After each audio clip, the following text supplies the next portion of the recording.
Hello, welcome back to travel stories by ഗായ.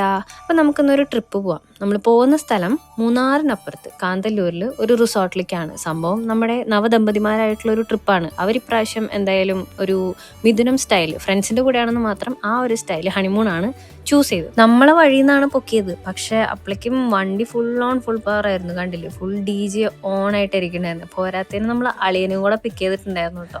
അതിരാവിലെ ഇറങ്ങാന്ന് പറഞ്ഞപ്പോൾ പറ്റില്ല എന്ന് പറഞ്ഞു. എന്നാലും ബ്രേക്ക്ഫാസ്റ്റ് സ്കിപ്പ് ചെയ്തിട്ടാണ് ഇറങ്ങിയത്. അത് കാരണം ഇടയിൽ വെച്ചിട്ട് വിശന്നു. ഞാനപ്പോൾ ഫുഡ് കഴിക്കാൻ ഇറങ്ങി. ചേട്ടന്മാർ പല സാധനങ്ങൾ വാങ്ങാനായിട്ട് ഇറങ്ങി, കാരണം ഓണാക്കണമല്ലോ. ഞാൻ എന്തായാലും ഒരു അപ്പവും ബീഫും പറഞ്ഞ് നല്ല ഓൺ ആയിട്ട് വണ്ടിയിൽ കയറിയിട്ടോ. പിന്നെ full smoke DJ, കളിക്കാത്ത inverter Achus വരെ ഡാൻസ് കളിച്ചു. അപ്പോൾ ആലോചിക്കാമല്ലോ നമ്മളുടെ വൈബ്. ഈ ട്രിപ്പിന്റെ പ്രത്യേകത എന്ന് വെച്ചിട്ടുണ്ടെങ്കിൽ ഇവന്മാരെല്ലാവരും ഒരുമിച്ച് പഠിച്ചിറങ്ങിയിട്ട് ഇതുപോലൊരു ട്രിപ്പ് ആദ്യമായിട്ടാണ്, അതും എല്ലാവരുടെ ഭാര്യമാരായിട്ട്. ഇതുവരെ അച്ചൂസായിട്ട് ഒരു ഡാൻസ് പോലും കളിക്കാൻ പറ്റാത്ത സായുവിന് വരെ ആ ഒരു സിറ്റുവേഷൻ നമ്മൾ ക്രിയേറ്റ് ചെയ്ത് കൊടുത്തു. പിന്നെ വഴിയിൽ നമ്മുടെ ഡ്രൈവർ ചേട്ടൻ ഒരു വാട്ടർഫോൾ കാണിച്ചെന്ന് അവിടെ നിർത്തി.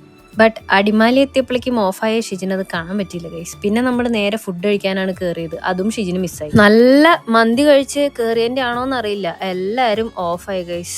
പിന്നെ മൂന്നാർ എത്തുന്ന വരെ എല്ലാവരും നല്ല ഉറക്കമായിരുന്നു. വഴിയിൽ നമ്മൾ പിന്നെ ഓരോന്ന് കഴിക്കാനായിട്ടൊക്കെ ഇറങ്ങി. അത്യാവശ്യം നല്ല വ്യൂ ഒക്കെ കണ്ടപ്പോൾ അതൊക്കെ കണ്ട് ഫോട്ടോ എടുക്കാനും ഫുഡ് കഴിക്കാനൊക്കെ ആയിട്ട് ഇറങ്ങി. പക്ഷേ പിന്നെ നമ്മളെല്ലാ മലയാളീസ് എവിടെ ചെന്നാലും ഒരു ഒന്നില്ലേ തല്ലുണ്ടാക്കുക, തല്ല് തീർക്കുക. ഇത് രണ്ടും ഞങ്ങൾക്ക് അവിടെ കാണാനും ചെയ്യാനും പറ്റി. അപ്പം അത് കഴിഞ്ഞിട്ട് നമ്മൾ വീണ്ടും നമ്മുടെ യാത്ര തുടർന്നു.